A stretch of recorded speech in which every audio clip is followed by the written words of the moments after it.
nova, tá? Para ser disponibilizada para vocês aí, tá? Desculpa, eu só começar agora, ainda bem que me lembraram, tá? Mas tá tranquilo, porque no final que vai ter o Renan tinha falado aqui e acabou que passou. Desculpa, tá, Renan? Eu não vi aqui no chat, tá?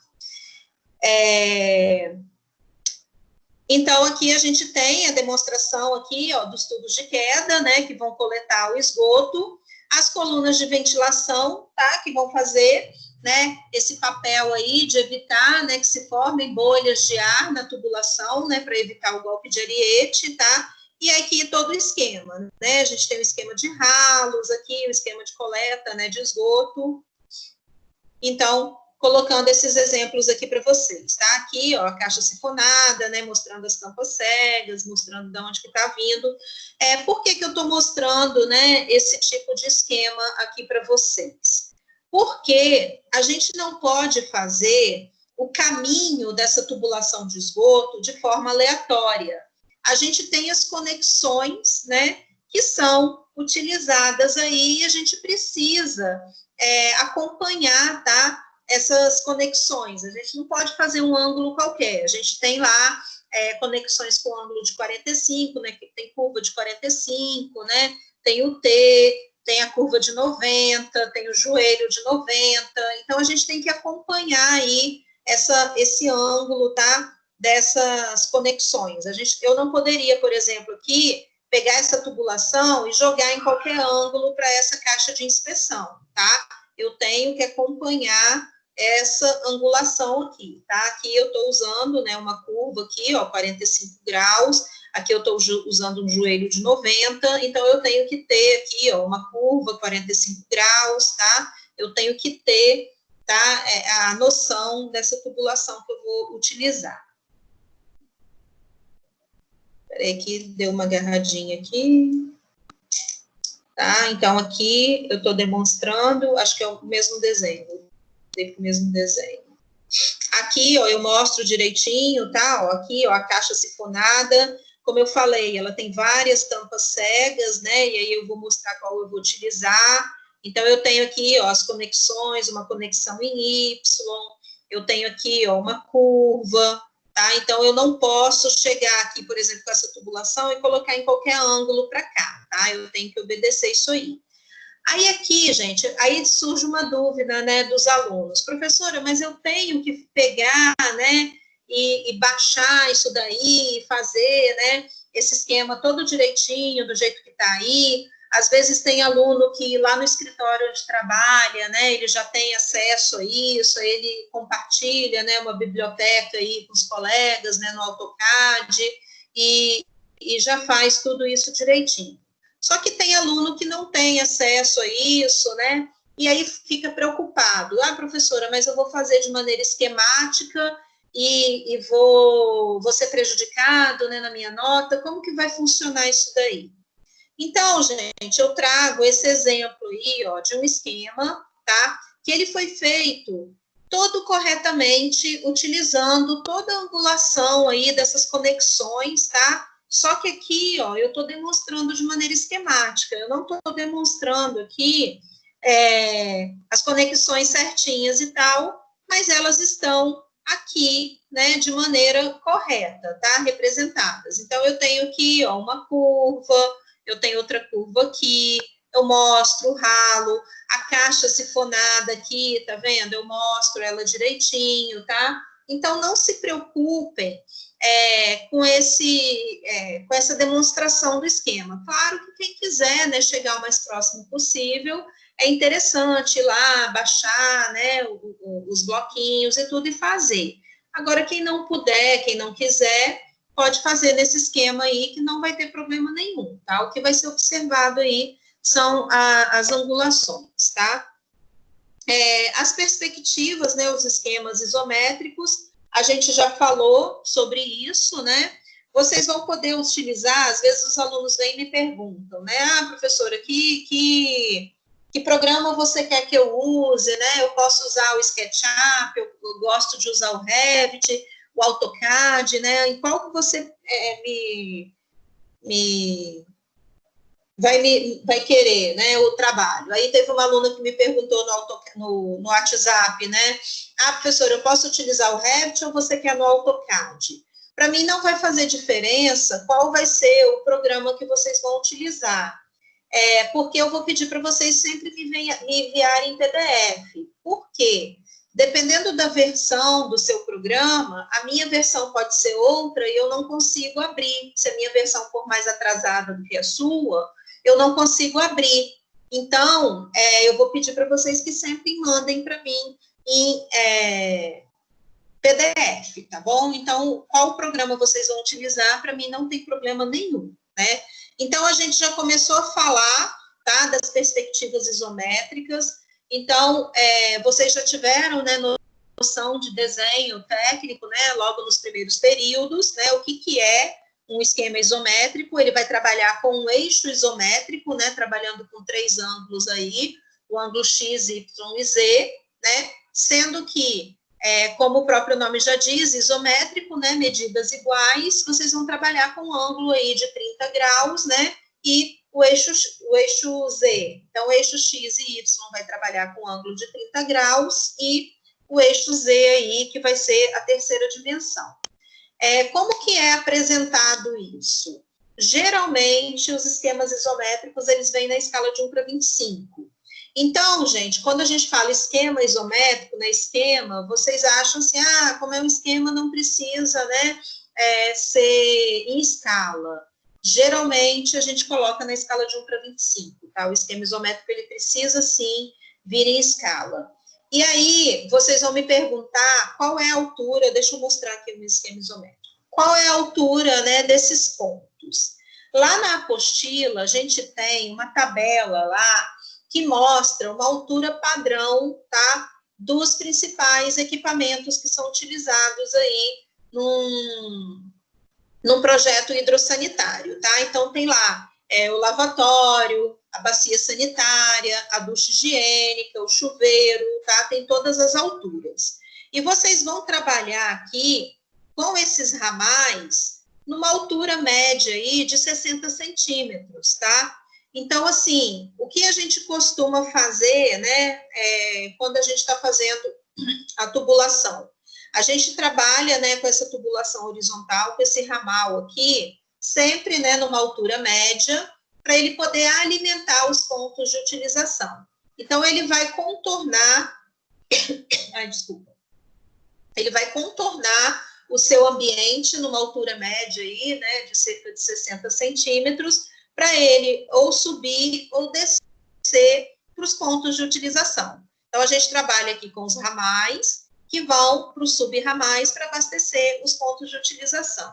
Então, por exemplo, aqui, se eu trabalhei com esse ramal aqui numa altura de cerca de 60 centímetros, eu vou subir aqui, ó, esse sub-ramal para atingir o lavatório ali.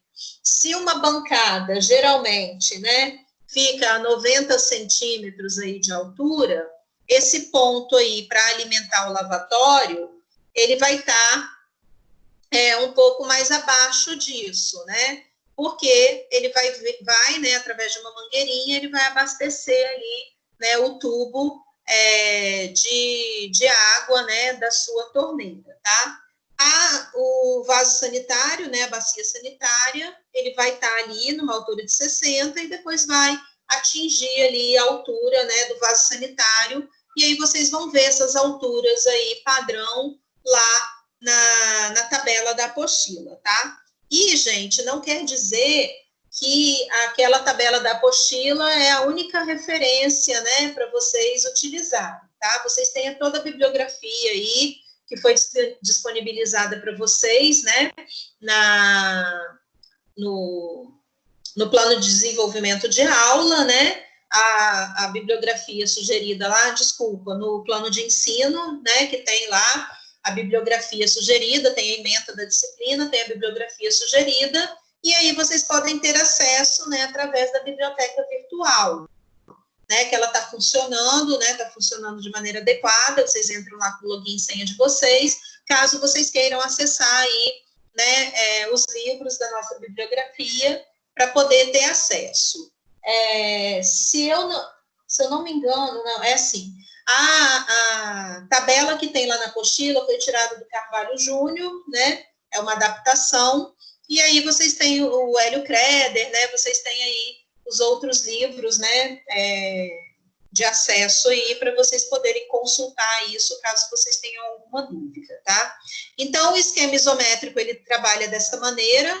Vocês vão fazer um esquema isométrico de cada ambiente. Então, né, para a nota de C2, vocês ainda vão trabalhar a residência de vocês, né? Então, vocês provavelmente vão ter pelo menos, né, uma cozinha, uma área de serviço e um banheiro para poder representar. Já teve aluno que veio me perguntar, né, como que fazia, né, a parte externa, porque tem um quintal e tal. Então, a gente vai ter que ver que elemento que tem nesse quintal, né, se for um tanque, uma churrasqueira e tal, a gente vai ter que ver como que a gente vai fazer, né, o esquema isométrico desse quintal, né, caso tenha aí. Se alguém tiver, professora, eu tenho lá uma torneira lá na varanda, eu vou fazer o esquema isométrico da minha varanda só por causa dessa torneira? Infelizmente, sim, tá? Porque você vai ter, né, esse elemento lá, você vai ter que me mostrar, né, que está vindo, está abastecendo, né, de água, essa torneira, tá? Então, os esquemas, eles trabalham desse jeito aí. Se alguém tiver alguma dúvida, né, pode ir me perguntando à medida que for fazendo, tá? Então, aqui tem um esquema, né, eu botei, assim, mais ou menos um de cada, para poder mostrar para vocês. Então, esse daqui é um esquema de um banheiro com a bacia sanitária com caixa de descarga, para vocês observarem o seguinte: você tem uma coluna de distribuição que alimenta todo o banheiro. Ele vai alimentar aqui o chuveiro, o lavatório e a bacia sanitária. Esse daqui já é um exemplo diferente. Você tem aqui uma bacia sanitária com válvula de descarga. Ele não tem a caixa acoplada, é válvula de descarga. Então, você vai ter uma coluna de distribuição para essa válvula de descarga e uma outra coluna de distribuição para atender todos os elementos do banheiro. Então, gente, quem mora, né, em casa ou quem mora em apartamento que é mais antigo e que não tem a caixa acoplada, vocês vão ter que me representar no projeto de vocês dessa maneira aqui, tá? Então, lá na planta baixa de vocês, vai estar representado só a bacia sanitária, e no esquema isométrico e lá no esquema vertical, vocês vão me mostrar que tem uma coluna de água fria para válvula de descarga e que tem uma coluna de água fria abastecendo o resto do banheiro, tá? Então, vocês vão ter que me mostrar essa diferença aí lá no projeto de vocês, tá? Quem tem a caixa acoplada não tem problema, é uma coluna de distribuição só, né, para o banheiro todo, e no esquema isométrico vai aparecer semelhante a esse aí, tá? Aí aqui mostrando uma cozinha e uma área de serviço. Aí aqui, ó, eu tenho, nesse projeto aí, preferiu trabalhar com o ramal na altura já, tá? Do ponto de distribuição. Então, aqui a gente não observa subramal, a gente só tem o ramal e o ponto de utilização. E aí aqui a gente tem um subramal para o ponto de utilização, que é o filtro, tá? Então, optou-se aí por colocar, aí como eu falei, né, aqui utilizou-se, tá vendo, uma altura média para subir para o lavatório, para a bacia sanitária e para o chuveiro. Aqui, nesse outro, já se optou a fazer, né, o ramal na altura dos pontos de distribuição, para economizar tubulação e para evitar aí, né, perda de pressão aí nesses pontos, tá? Aqui, a mesma coisa, ó, preferiu colocar o ramal na altura do ponto de utilização, na altura do tanque, e aí precisou descer aqui, né, um subramal para atingir a máquina de lavar roupa, né? E aí depende aí da altura, né, que você vai colocar a tubulação lá para abastecer abastecer a máquina de lavar roupa, tá bom? Aqui, eu acho que eu já mostrei isso daqui também, né, na aula passada para vocês, que mostra aí a tubulação de água quente e de água fria. Lembrando, gente, que o padrão internacional é quente no esquerdo e frio no direito, tá? Então, você vai ter sempre lá água quente e água fria, esquerda e direita, né? Quando você está de frente para os registros. Ah, professora, mas eu fui num hotel lá, não sei aonde, que era o contrário. Então, gente, vai depender da pessoa, do rigor, né, do proprietário e do rigor da pessoa que está fazendo, né, do bombeiro hidráulico lá, que está fazendo a instalação, tá? Então, se você for seguir o padrão internacional, é quente esquerdo, frio direito, tá? E aí, geralmente, esses punhos aí, né, esses registros, eles vêm, né, com a letra Q e com a letra F indicada ali, tá? Então, mesmo que venha ao contrário, né, você consegue identificar.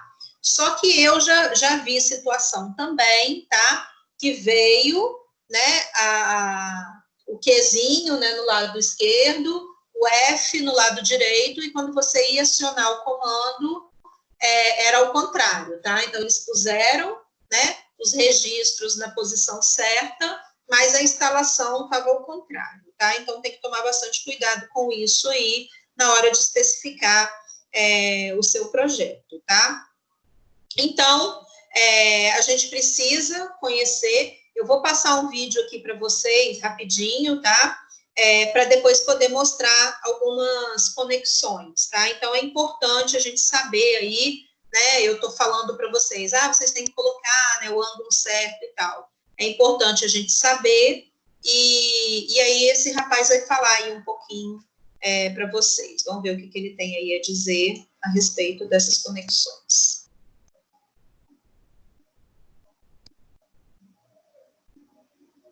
É que ele vai entrar.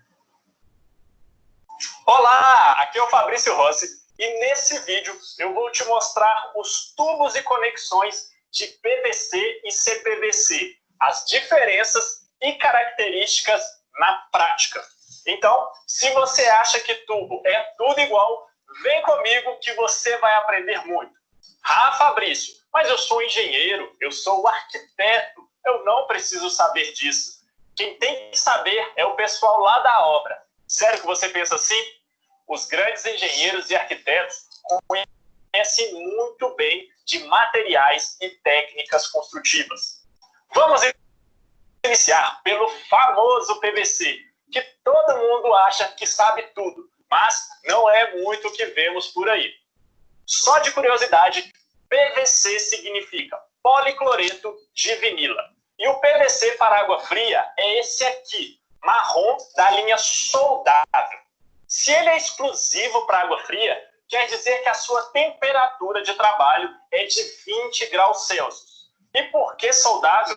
Porque a ligação entre os tubos e as conexões é feita através de uma cola. Na verdade, é um adesivo, que é o termo correto, que promovem a soldagem a frio entre o tubo e a conexão, garantindo assim que não tenha vazamento nas instalações por muitos e muitos anos. O macete aqui é que a ponta do tubo e das conexões de PVC devem ser lixadas e limpas com a solução limpadora antes de aplicar o adesivo e fazer a soldagem das peças. As conexões mais famosas são o joelho e o T. Juntos, eles resolvem quase todas as mudanças de direção de uma instalação. Apesar de existirem várias conexões, como adaptadores, luvas, buchas e outras, lá no site do Pedreirão tem tudo isso detalhado, ok? Agora, preste muita atenção nessa parte. Você sabe para que servem as conexões na cor azul? Essas aqui que estão na minha mão? As conexões de PVC soldável são do tipo bolsa, ou seja, o tubo é a ponta e a conexão tem uma bolsa. E nos pontos de utilização, você precisa de um ponto roscável para fazer a conexão com lavatórios, pias e etc. Essa conexão tem que ser roscável, ou seja, todo ponto de utilização obrigatoriamente deve ser com uma conexão azul, porque ela possui uma bolsa com rosca de latão, igual essa que está aqui na sua tela. Se ligou? Entendeu? Aprendeu definitivamente? Talvez você esteja aí se perguntando, Fabrício, e o PVC branco roscável? Olha, hoje usa-se cada vez menos essa solução, porque o PVC soldável ele é mais prático de trabalhar e tem um menor risco de vazamento nas conexões. Entendido? Agora, vamos para o CPVC, o policloreto de vinila clorado, ou simplesmente CPVC, que é uma tubulação plástica nessa cor aqui, meio creme, e indicado para água quente, com temperatura de trabalho de 80 graus Celsius. Ou seja, água quente aquecida por placas solares, ele atende praticamente todas as situações. A instalação é feita por juntas soldáveis através de adesivo, igual no PVC, só que um adesivo próprio para essa soldagem, ok?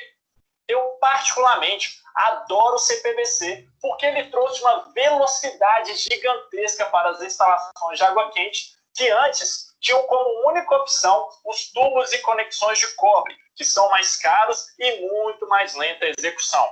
Além de precisar daquele esponjoso, aquela espuma de proteção contra a perda de temperatura de água. O CPVC não tem nada disso, ele é direto. É colar os tubos e as conexões e pronto. Mais uma macete do pedreirão. O CPVC, você não tem que lixar a ponta do tubo, nem o interior da conexão, hein? Se liga nisso aqui. As principais conexões de CPVC são os joelhos e os T's. E nos pontos de utilização, você também precisa de usar uma conexão com bucha de latão, igual essa aqui. Legal? Nos pontos de encontro de água fria e água quente, por exemplo, no registro do chuveiro, você utiliza esse cara aqui, que é o T-misturador. De um lado, chega a água fria, em PVC soldável, por exemplo, e do outro lado, a água quente do CPVC. Combinado? Entendido? Se você aprendeu com esse vídeo e não está inscrito aqui no canal, se inscreva aqui embaixo. Se tem alguma dúvida, deixe um comentário aqui para mim, ou alguma sugestão, elogio, sei lá. Desejo sucesso e até o próximo vídeo. Gente, então, quando você chega lá na obra, que você vê, né, a instalação, como que você vê? A gente já comentou, né, há algumas aulas aqui, que esses tubos marrons aí são os tubos, né, utilizados para instalação de água fria. E o branco, ele vai ser utilizado para instalação de esgoto. Por que, né, os tubos marrons, né, são mais utilizados para água fria? Porque geralmente fica água, né, acumulada nessa tubulação, causando uma pressão na parede dessa tubulação. E o tubo marrom, ele tem essa parede dele, né, mais grossa do que o tubo branco. Aí o tubo branco é utilizado para esgoto porque não fica água acumulada, né? Vamos supor, você acionou a descarga, essa água recircula ali na descarga, é jogada para o tubo e do tubo vai embora para a caixa de inspeção, né? Não fica aquela água acumulada ali. Já na tubulação de água fria, como que acontece isso? A água fica ali por gravidade. Então, às vezes, você abriu ali, né, um registro e tal, a água veio, né, por gravidade lá da caixa d'água, desceu uma certa quantidade de água, você abriu, usou, fechou, e essa água continua descendo, né, e ela tá ali e fica ali acumulada dentro do tubo, tá? Então, o que a gente vê lá na obra? A gente vê os tubos marrons e a saída do tubo, ele é aquela junta de latão que vocês viram, né? Ela é azulzinha. Por que isso? Quando a gente foi falar sobre as recomendações da norma, o que a norma recomenda? Ela recomenda que as nossas peças, né, de instalação, elas sejam de fácil manutenção.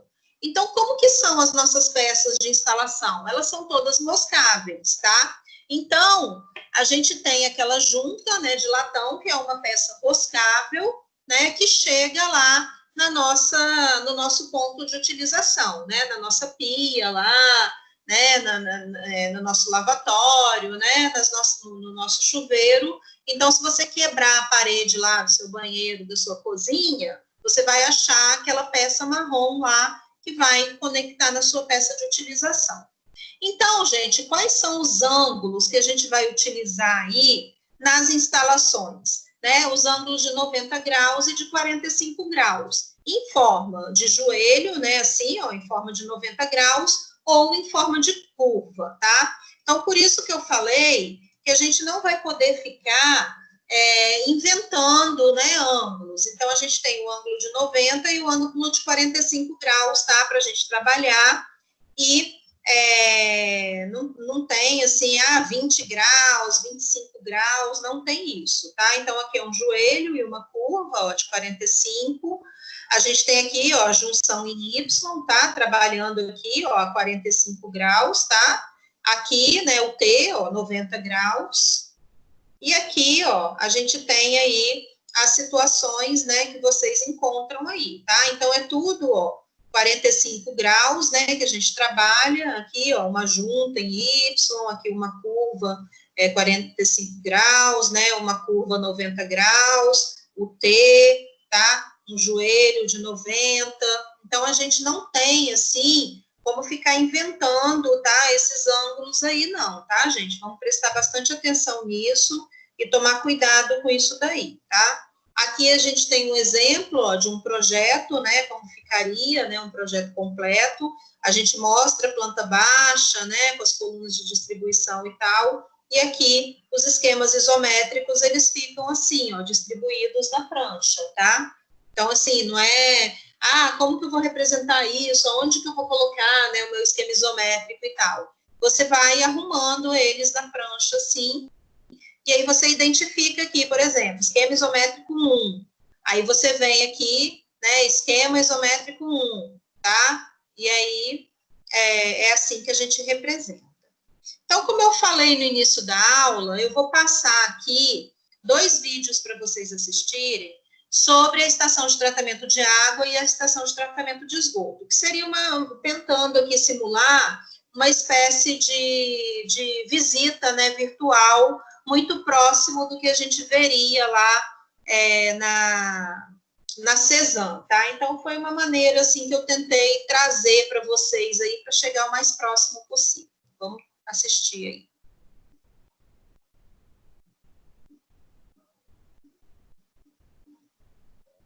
Veio que ele vai iniciar.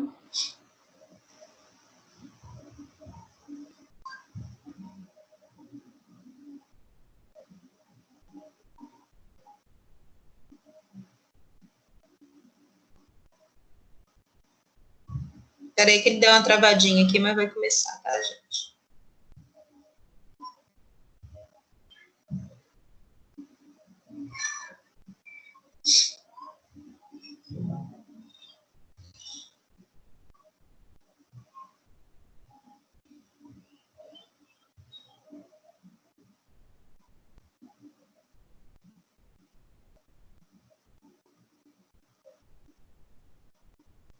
Só um minutinho, porque o problema é aqui no meu computador, tá?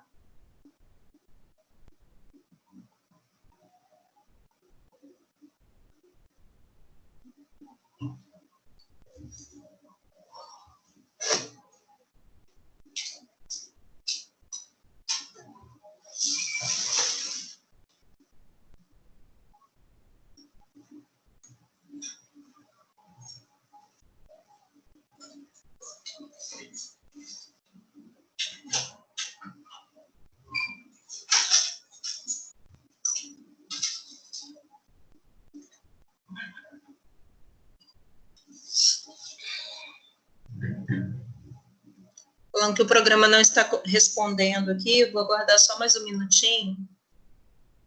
Qualquer coisa eu disponibilizo o link para vocês.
Estou tentando abrir por outro lugar aqui, tá?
Ei, gente.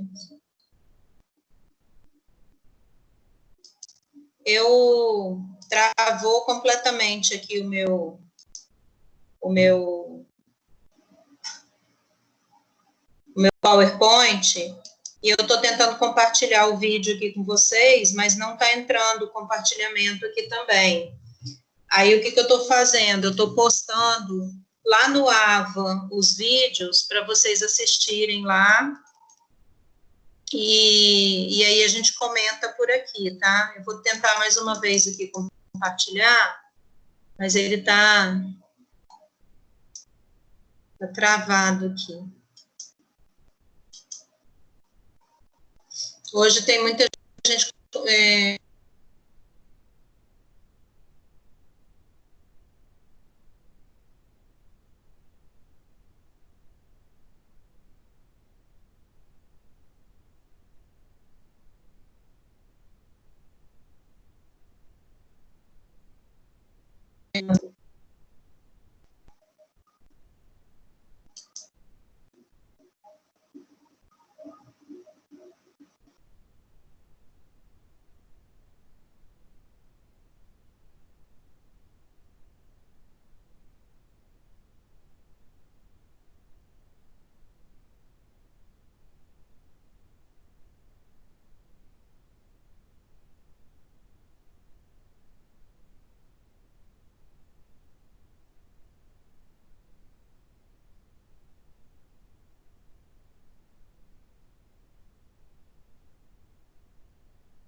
Hoje a nossa aula vai ser direto da estação de tratamento de águas, Hoje, a gente vai estudar de forma mais, digamos que, pormenor, as etapas de tratamento da água. Todas as etapas de tratamento da água. A gente vai observar o processo de análise de qualidade da água. Pelo menos aqui está ficando escutado. Processo de decantação, de filtração, de captação dessa água, até o momento em que essa água chega aí, na sua casa, que é um bem extremamente precioso. Essa água que você está usando, que muitas pessoas usam de forma desenfreada, lavando calçada, lavando carro, lavando esgoto. Gente, muito cuidado, porque essa água, ele é um bem, ele é o nosso bem maior. Ao invés do nosso planeta ter sido nomeado de terra, seria mais justo ser chamado de água, porque, apesar de nós termos esse nome, a quantidade maior no nosso planeta é de água. E nada mais justo do que falar de água do que aqui na Estação de Tratamento de Águas do Piauí,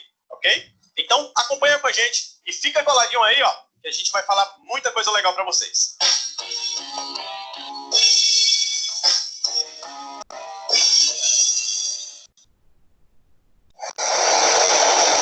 A gente está aqui hoje na nossa estação de tratamento de águas para poder mostrar o processo de tratamento que a Chespisa faz para que nós possamos receber essa água tão boa e tão gostosa que a gente recebe no nosso dia a dia. Hoje a gente está aqui com a bióloga Estefânia, que é quem vai nos acompanhar durante todo o percurso. E a gente vai ouvir algumas palavrinhas dela sobre o nosso processo de tratamento para dar continuidade à nossa aula. Bom dia, professora. Bom dia. É um prazer estar aqui falando da importância do tratamento da água da Chespisa, essa empresa que não só manda a água para a casa do usuário, como ela se preocupa com cada bairro, cada usuário que vai consumindo. Ou seja, ela manda a água, mas ela faz todo o tratamento dentro dos parâmetros de qualidade. O primeiro processo chama-se captação, que é o bombeamento da água do manancial Rio Parnaíba para dentro da estação de tratamento de água. Nosso manancial, como disse há pouco, é o Rio Parnaíba. Essa água entra no estrato bruto, contaminada e poluída. Seguindo o processo do nosso tratamento em si, nós temos a coagulação, que é onde adicionamos o sulfato de alumínio, que é o coagulante. O processo chama-se coagulação justamente porque o sulfato de alumínio é o coagulante, é um coagulante. E ele tem essa propriedade de reagir com a alcalinidade, que é uma propriedade química inerente a todas as águas, e daí a sujeira que está suspensa e dissolvida começar a agregar-se e a água começar a ficar limpa. Ou seja, a água estava suja, as partículas estavam desordenadas, e ele tem a função de juntá-las, de agregá-las, para que a água vá ficando limpa.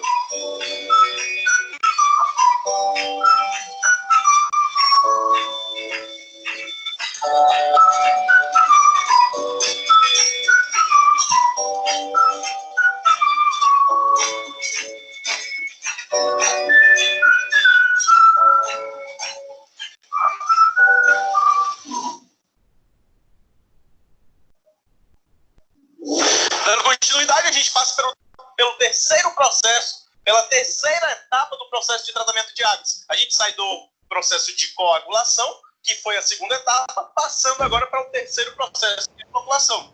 Quem vai ter seu comentário sobre essa etapa é a Estefânia. Bom, como você falou, após a coagulação, onde é adicionado o sulfato de alumínio, que é o coagulante, que reage com a alcalinidade, e a sujeira que está suspensa e dissolvida começa a agregar-se e formar partículas, ou seja, a água começa a ficar limpa. No processo seguinte, o processo da floculação, nós temos a agitação lenta, a mistura lenta da água, a velocidade lenta, onde essas partículas se tornam em tamanhos maiores, visualizados ao olho nu, os quais nós chamamos de flocos. Ou seja, essas partículas que começaram a ser formadas com o adicionamento do sulfato, a água que reagiu com a propriedade química chamada alcalinidade, e que começou a essas partículas a serem formadas, que estavam suspensas e dissolvidas, aqui nós já visualizamos essas partículas a olho nu. Tamanho elas se tornaram o que chamamos de floco. Daí o nome floculação, né? Que é o processo de agitação lenta, mistura lenta, para aumentar o tamanho dessas partículas formadas na coagulação. Perfeito. Então, essa floculação é para poder facilitar o processo de filtração posteriormente. Cada vez mais a água vai ficando limpa. Quanto maiores as partículas se tornam, mais sujeira que está dissolvida, mais agregadas, as partículas se tornam maiores e a água mais limpa.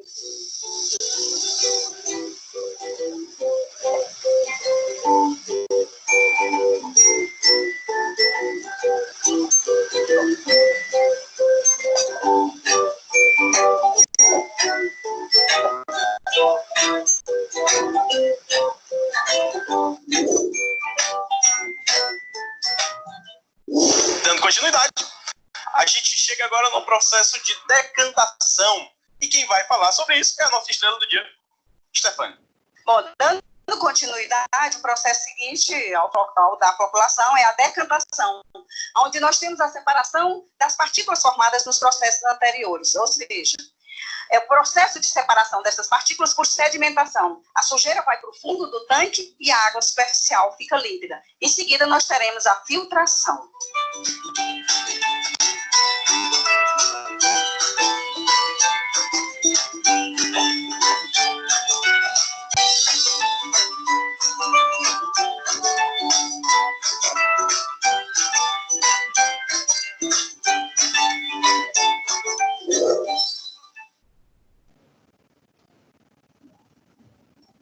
Anteriormente, nós havíamos visto o processo de decantação. Agora a gente continua com o processo de filtração. Com os comentários, Stefânia.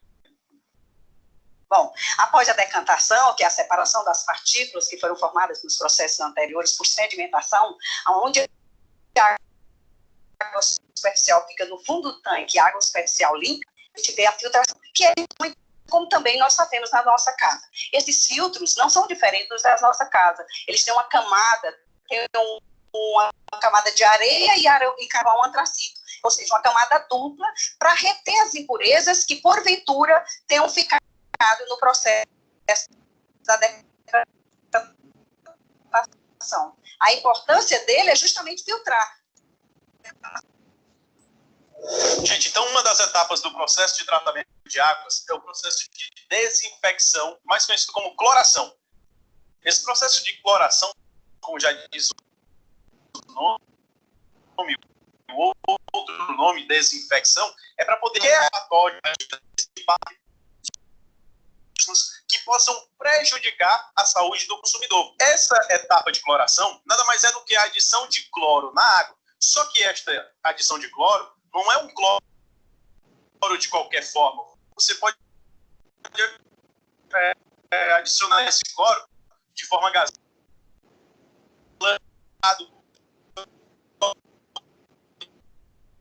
E todas essas formas de adição de cloro irão produzir um clorídrico, que é exatamente o cara que vai promover a anulação da atividade desses micro-organismos patógenos. Bom, nós falamos no processo da desinfecção ou cloração, onde é adicionado o cloro, que nada mais é do que o desinfectante capaz de eliminar todas as impurezas da água. Ou seja, ele é todo e qualquer patógeno, seres humanos, seja... A maioria da população não visualiza o cloro, e nem teria como, porque o cloro, ele só é visualizado na água. Muitas vezes o usuário, sem nenhum conhecimento da área, costuma dizer que a água está com cloro elevado. Bom, regidos pela portaria 2914 do Ministério da Saúde. E a quantidade desses produtos é também assegurada pela dita portaria do Ministério da Saúde. A visualização do cloro na água, porque nós não visualizamos ele a não ser com o indicador chamado ortotolidina ou DPD. Observe. Essa é a presença do cloro na água. Então, muitas vezes os usuários têm reclamação de que o cloro está elevado. O cloro, todos os produtos que adicionamos, seja cal hidratado, sulfato, o cloro ou o flúor, eles são quantificados pela portaria do Ministério da Saúde. E nós só colocamos a quantificação exigida por ela, nem mais, nem menos. E o cloro, ele só é visualizado a olho nu a partir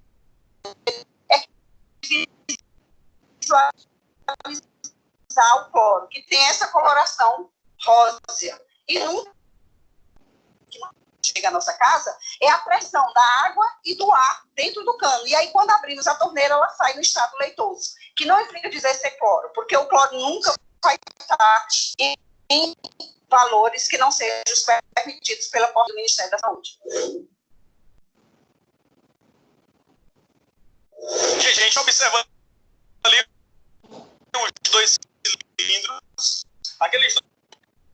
a fluoretação é mais uma etapa do processo de tratamento de águas. E quem vai dar essa explicação melhor é a nossa Stefânia. Bom, vocês visualizam esses dois cilindros de fluo. A fluoretação é de suma importância porque nem todas as estações de tratamento de água do Brasil tratamento desse fluo, por conta de ser um processo muito caro. Mas a GESPISA, como eu sempre falo, manda água para o usuário, como ela se preocupa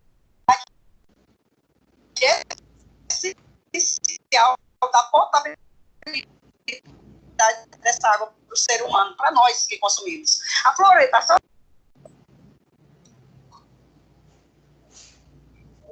Gente, agora a gente vai falar de um produto químico de suma importância no processo de tratamento da água. E quem vai falar melhor disso é a nossa querida Stefânia. Bom, a cal hidratada, como você falou, é de suma importância para o tratamento, porque ela é tirada toda água possui o pH. O que é o pH de uma água? Nós temos o pH do cabelo, o pH da pele. O pH nada mais é do que o potencial hidrogênio, sendo que existe uma escala que norteia esses pHs. De 0 a 7 o pH é ácido e de 7 a 14 o pH é básico. Essa cal hidratada, a função dela é justamente fazer a correção desse pH, ou seja, retirar a acidez da água.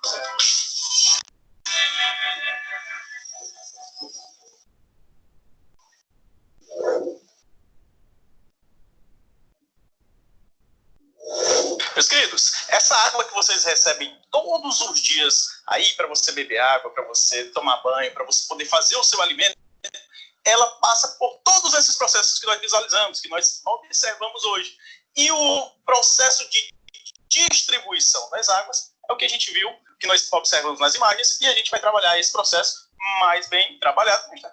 Bom, o processo de distribuição nada mais é do que o bombeamento das águas que foram tratadas pela estação para os reservatórios e, em seguida, ela vai para a casa do usuário. Ou seja, a distribuição é feita pelas bombas elétricas, né, que jogam essa água para os reservatórios e, daí, ela é levada para a casa de cada um de nós usuários. Sendo que a importância primordial dessa água ao chegar na nossa casa é aquela preocupação de nos atentarmos em fazer a respectiva desinfecção da nossa caixa d'água, porque muitos usuários não sabem, mas há que ser feito essa desinfecção do nosso manancial, da nossa caixa d'água, a cada 6 meses. Até no nosso talão de água, se você observar o verso do nosso talão, a gente dá todos os parâmetros, os valores mais prováveis encontrados para essa água, como também damos essa dica de que é de suma importância que o nosso usuário faça a desinfecção dessa água.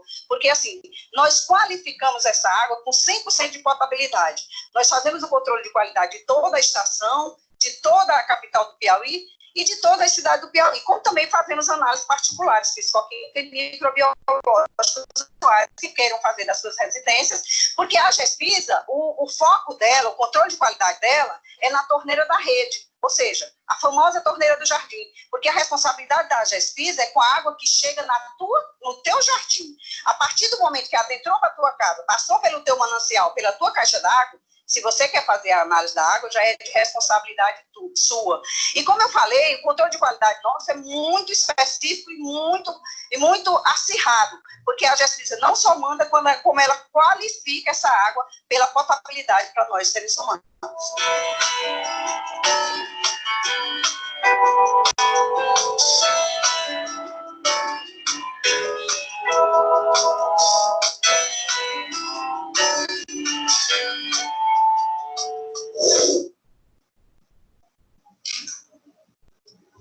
Então, gente, de todo o processo que nós acompanhamos, de todas as etapas do processo de tratamento de águas, a gente chega à etapa final, que é o controle de qualidade. Então, a gente acompanha com a Stefânia. Bom, vamos fazer um pequeno resumo de tudo aquilo que visualizamos até então. Quais são os processos de tratamento da água? Como é feito esse processo para que ela chegue até a nossa casa? O usuário precisa saber que a água é vida e há que se ter uma consciência de como consumir essa água com responsabilidade. Os processos são a captação, que é o processo de bombeamento da água para dentro da estação de tratamento de água, através de bombas elétricas. Nós temos a coagulação, que é o adicionamento do sulfato de alumínio à água, onde reage com a propriedade química chamada alcalinidade, a sujeira que está suspensa e dissolvida começa a agregar-se e formar partículas. Em seguida, nós temos a floculação, que é a mistura lenta da água, a agitação lenta, onde essas partículas que foram formadas na coagulação se tornam em tamanhos maiores, que visualizamos a olho nu, chamado flocos. Em seguida, nós temos a decantação, que nada mais é do que o processo de separação dessas partículas que foram formadas anteriormente, através do processo de sedimentação, onde a água superficial fica límpida e a sujeira decanta por sedimentação para o fundo do tanque.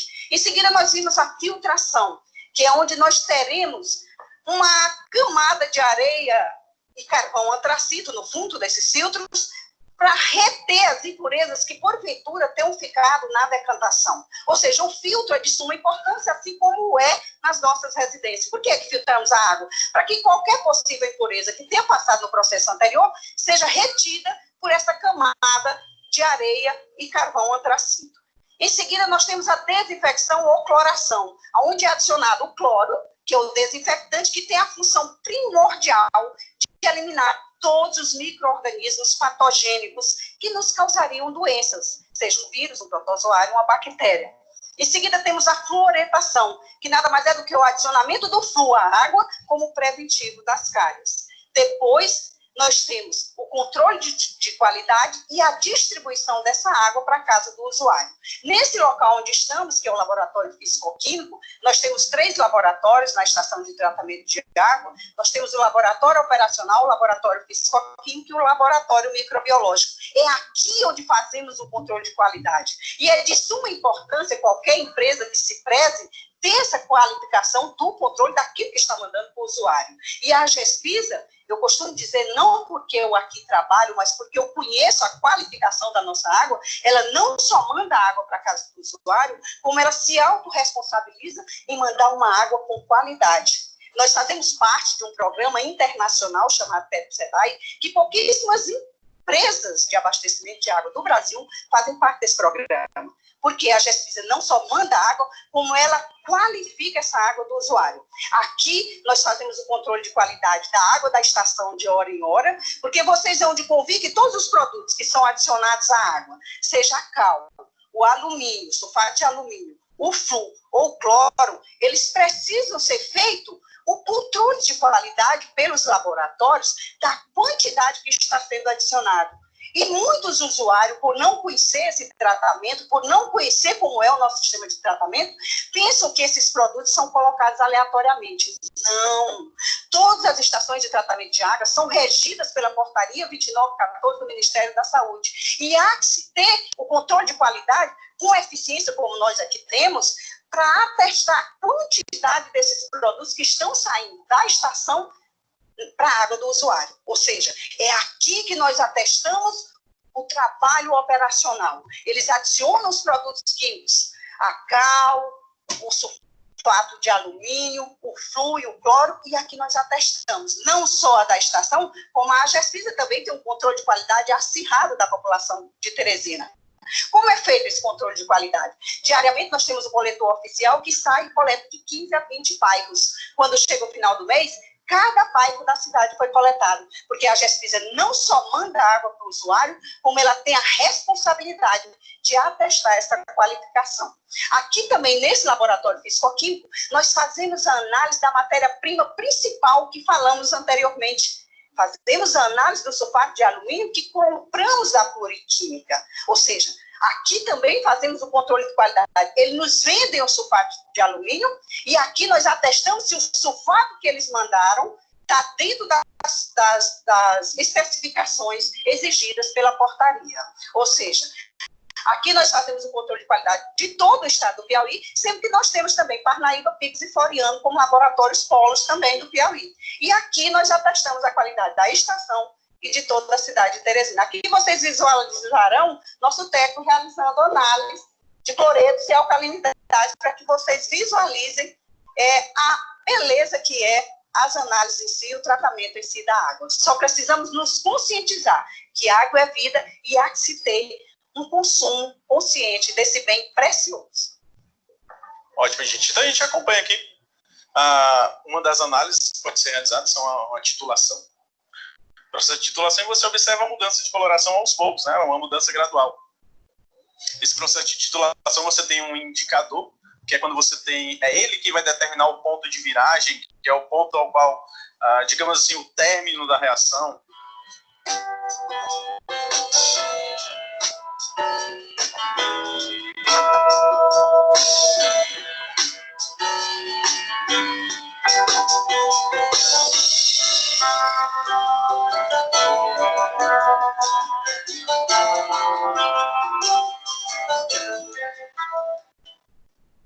Eu queria que você comentasse um pouco sobre a ETA 3.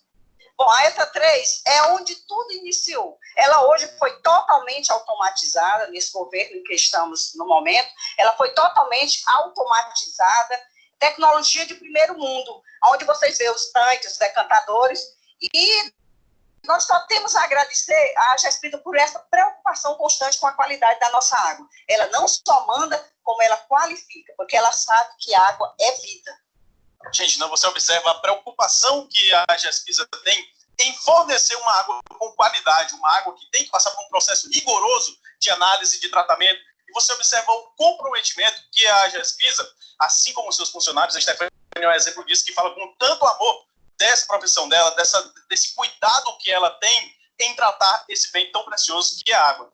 Então, você observa todo esse comprometimento para que essa água possa chegar em perfeito estado de consumo aí na sua residência. Gente, parabéns, Stefania.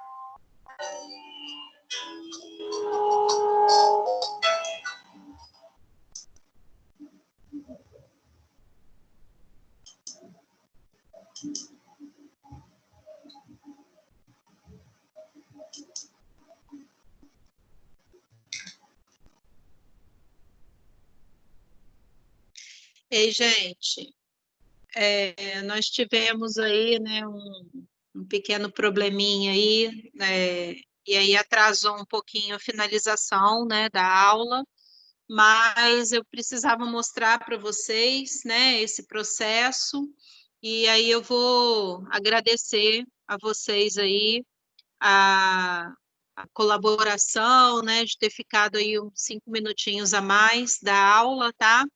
E um excelente fim de semana para vocês e até segunda-feira aí, né, para quem faz hidráulica e até sexta-feira aí, né, para quem faz hidráulica e até sexta-feira aí, né, para quem faz...